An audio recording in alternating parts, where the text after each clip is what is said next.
Thank you. আমরা এ পর্যায়ে রাজশাহীর আরেকজন সিলভার ডিরেক্টর জনাব বেলাল হোসেন। আসসালামু আলাইকুম। হ্যালো অডিয়েন্স, আসসালামু আলাইকুম। শুকরিয়া জানাচ্ছি মহান আল্লাহ রাব্বুল আলামিনের দরবারে যে এই স্টেজে আসতে পেরেছি। ধন্যবাদ জানাচ্ছি মিস্টার তরিকুল ইসলাম স্যারকে, স্পেশাল ধন্যবাদ জানাচ্ছি ওয়াসির রহমান সুমন স্যারকে এবং মাইনুল ইসলাম দুবে স্যারকে, এবং স্পেশাল ধন্যবাদ জানাচ্ছি আজকের দিনের প্রধান অতিথি, আজকের দিনের চিফ গেস্ট অ্যান্ড ট্রেনার, কোম্পানির গ্রামীণ ডিরেক্টর জনাব শাহাদাত হোসেন স্যারকে। আপনাদেরকে জানাচ্ছি আমার পক্ষ থেকে, আমার প্রাণপ্রিয় কোম্পানি ভেস্টিজ মার্কেটিং লিমিটেডের পক্ষ থেকে আন্তরিক শুভেচ্ছা ও অভিনন্দন।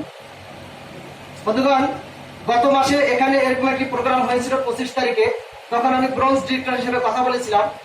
আজকে 1 মাস পরে আমি এসে সিলভার ডিরেক্টর হিসেবে কথা বলতে পারছি, এজন্য খুব ভালো লাগছে।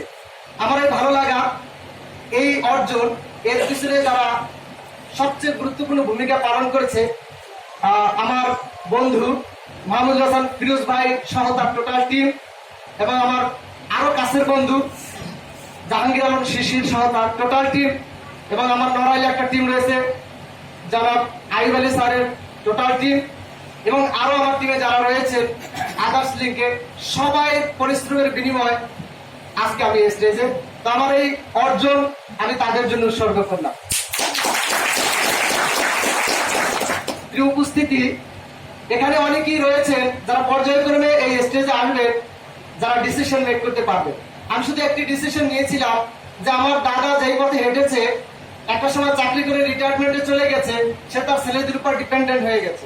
আমি আরো দেখেছি আমার বাচ্চা যারা, তারাও চাকরি করেছে, একসময় রিটায়ারমেন্টে এসে ছেলে মেয়েদের উপর ডিপেন্ডেন্ট হয়ে গেছে। বাট আমি ওই সার্কেলে হাঁটতে চাই না, আমি পরিবর্তনে বিশ্বাসী, যেখানে আমি সহ আমার ইনকাম চলতে থাকবে, আমার 3 জেনারেশন পর্যন্ত আমার এই অর্জন তারা অ্যাসেপ্ট করতে থাকবে, অর্জন করতে থাকবে, পেতে থাকবে।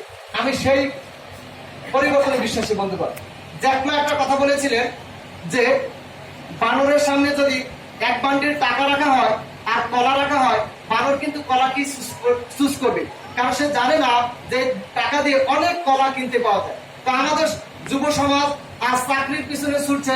আমি চাকরিকে ছোট করে দেখছি না বন্ধুরা, চাকরির পিছনে ছুটছে, তারা কিন্তু ব্যবসার পিছনে ছুটছে না, কারণ তারা জানে না ব্যবসা করলে অনেককেই চাকরি দেওয়া যায়। তো বন্ধুগণ, আমরা উদ্যোক্তা হতে চাই, আমরা অনেকে কর্মসংস্থানের ব্যবস্থা করে দিতে চাই, আমরা মানুষের জীবনকে চেঞ্জ করে দিতে চাই। আজকে তার একটা সাধারণ প্রমাণ মাত্র।